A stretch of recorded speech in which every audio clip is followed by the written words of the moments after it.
நல்லா இருக்குது அருவா சார்பா. என்னத்த தேடுறா? சாமி கிட்ட போய் தேடுறீங்க? இல்லடி, நேத்து அங்கேதான் தீப்பெட்டியை சொருகி வச்சுட்டு போனேன். இருக்கிறதான சாமி சரியில்லையா? சாமி இவன் எல்லாம் எங்க இருந்து ஊட்டியாந்தாங்கன்னு தெரியல. என்னன்னு போய் எனக்கு ஒண்ணுமே புரிய மாட்டேன். சிகரெட் லைட்டர் கொடுக்குறான்டான். பகவான் ஆலயமா இது? என்னடா ஏண்டா ஒயின் ஷாப்பு பாராடா சிகரெட் லைட்டர் கொடுக்குறேன். யோகம் எப்படியோ கெட்டு போயிடுத்து. யாரையும் எதுவும் சொல்ற மாதிரி கிடையாது. என்ன ஒண்ணு சொல்றேன். பகவானே பகவானே. என்னட்ட ஆட்ரிகள் இல்ல குச்சி கிடக்குறதான்னு பாக்குறேன். இருக்குதா? சில விளையாட்டு பசங்க வெறும் பொட்டியை கொடுத்துடுறான்.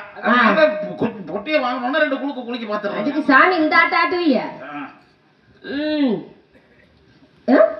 குட்டிகளும் குச்சிகளும் இந்த உலகமே என்ன சுருங்கி போச்சு. எங்க பத்த வைக்கிறாரு? அம்பிட்டு பதத்து போய் கிடக்கு. மழை பெஞ்சிருச்சு.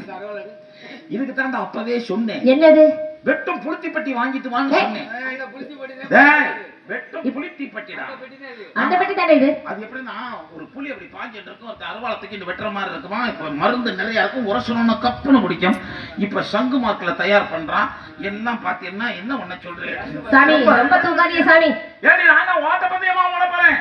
பிராமணனுக்கு மரியாதை எல்லாம் போடுது. அந்த காலத்துல எங்களவா தெருவில் நடந்து வந்தா எதிர்த்து வர்றவ செருப்பை கலட்டி கையில வச்சுண்டோ. மரியாதைடா. செருப்பை கழட்டி மறைச்சு வச்சுட்டு வாங்க சுவாமி எப்படி இருக்கேன் நல்லா இருக்கலான்னு கேட்டு இருந்தான். இப்ப நாங்க தெருவில் நடந்து வந்தா வாடா ஐயர்ன்றாங்க. நாங்க ஐயரை ஆயிட்டோம்.